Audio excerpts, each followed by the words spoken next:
হে জগতবাসী, আজ আমি শামীম আলী চিশতি আরও একটি আলোচনা নিয়ে আসলাম। সেই আলোচনাটি হলো যে এই পৃথিবীতে যারা মধ্যবর্তী হয়ে আছে, উপরেও না এবং নিচেও না, সেই মানুষগুলোর জ্ঞান ঠিক নয়। সেই মানুষগুলোর জ্ঞান হলো যে ময়লাযুক্ত জ্ঞান। আর একেবারে উচ্চস্তর যারা জ্ঞান লাভ করেছেন তাদের জ্ঞানটা সঠিক, এবং যারা একেবারে নিম্নস্তরের জ্ঞান লাভ করেছে তাদের জ্ঞানটা সঠিক। তবে মধ্যে যে জ্ঞানগুলো আছে এগুলোর মধ্যে ভেজাল রয়েছে। সেটি কেমন করে আমি আপনাদেরকে অবশ্যই বলবো। যেমন দেখবেন যে পাতালে যে পানি আছে, পাতালের সাইড কার? শয়তানের সাইড। তবে পাতালের মধ্যে যে একেবারে নিচু স্তরে যে পানি, সেই পানি কিন্তু পরিষ্কার এবং সেই পানি খাওয়ার যোগ্য। এবং দেখা যায় যেই পানিগুলো আকাশ থেকে পড়ে, বৃষ্টির পানি, সেই পানিগুলো কিন্তু খুবই পরিষ্কার এবং সেই পানিগুলো খাওয়ার যোগ্য। যেমন দেখবেন নালা, ডোবা, পুকুর বা খাল, বিল যে এই পানিগুলো আছে, এগুলোর পানিগুলো কিন্তু খাওয়ার যোগ্য না, এগুলা বিভিন্ন ময়লাযুক্ত। আচ্ছা, এই কথাগুলো এই জন্যই বললাম যে একেবারে যারা উচ্চস্তর সাধন করেছে তাদের জ্ঞানটা পরিষ্কার, এবং একেবারে যারা একেবারে খারাপ, একেবারে শয়তান হয়ে গেছে, পাতালে অন্ধকার, আর সেই অন্ধকার পাতালের পানিটাও কিন্তু পরিষ্কার। তাহলে বোঝা গেল যে মধ্যস্তরের যে মানুষগুলো, সেই মানুষগুলোর জ্ঞান ঠিক নয়। সেই জ্ঞানগুলো হলো যে সেই জ্ঞানের সাথে পানির তুলনা করা হয়েছে, এবং সেই মধ্যস্তরের ডোবা নালার পানিগুলো ময়লাযুক্ত। এই পানিগুলো যদি মানুষ খায় তবে সে রোগাক্রান্ত হবে। ঠিক আসমান থেকে যে পানিটা বৃষ্টিরূপে পড়ে, সেই পানিটা কিন্তু পরিষ্কার, সেই পানিটা কিন্তু খাওয়ার যোগ্য। আর পাতালের পানিটাও খাওয়ার যোগ্য, সেটা খেলেও মানুষ রোগাক্রান্ত হয় না।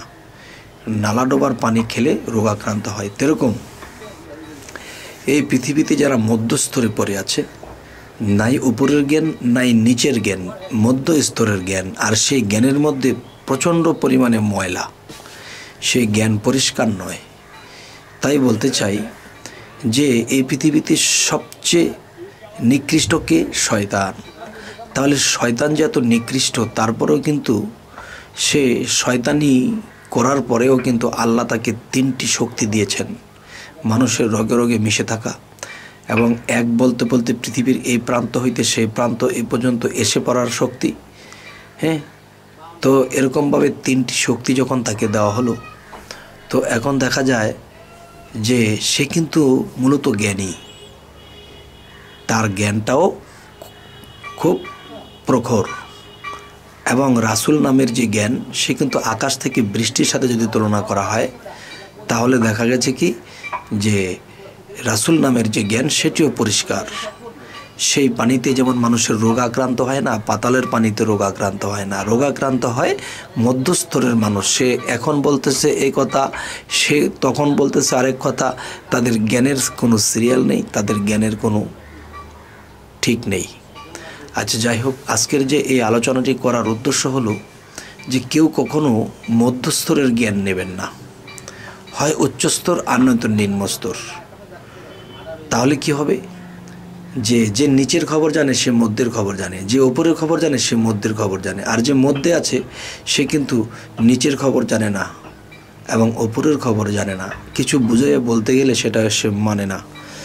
তবে হে জগতবাসী, আমার কিছু কিছু আলোচনা হয়তো কারো মেনে নিতে কষ্ট হয়, যে আসলে কি ধরনের কথা বলতেছি, এই কথাগুলোর কোনো সিরিয়াল নেই, বা এই কথাগুলো বুঝতে গেলে মাথায় ধরে না যে আসলে লোকটা তো বহুদিন ধরে ইউটিউবে কথা বলে, তবে কী ধরনের কথা বলতেছে, যে পাতালের কথা বলতেছে, আকাশের কথা বলতেছে। তো যাই কিছু বললাম, অবশ্যই আমি জ্ঞানী সম্প্রদায়ের কাছে আমার এই কথাটি রাখলাম। কেননা যে এই কথাগুলো বোঝার জন্যে এরকম স্তরের লোকই দরকার।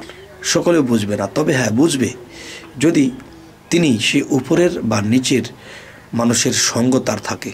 তবে আমি শামীম আলী চিশতি আপনাদেরকে একটা কথা বলবো, যে যদি মনে করেন যে হ্যাঁ এই কথাগুলো ঠিক নয়, এই কথাগুলো আসলে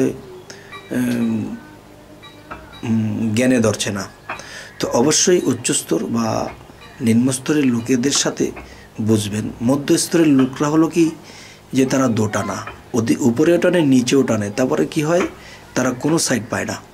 আর যে নিচে গেছে নিচের বাদশা হয়ে গেছে, আর যে উপরে গেছে তো উপরের বাদশা হয়ে গেছে, আর মধ্যে দোটানায় পড়ে আছে যারা, তারা ইহকাল পরকালই তাদের শেষ। হে জগতবাসী, আজ এ কথাগুলো বলি, রাখছি। সকলেই ভালো থাকবেন। আল্লাহ হাফিজ।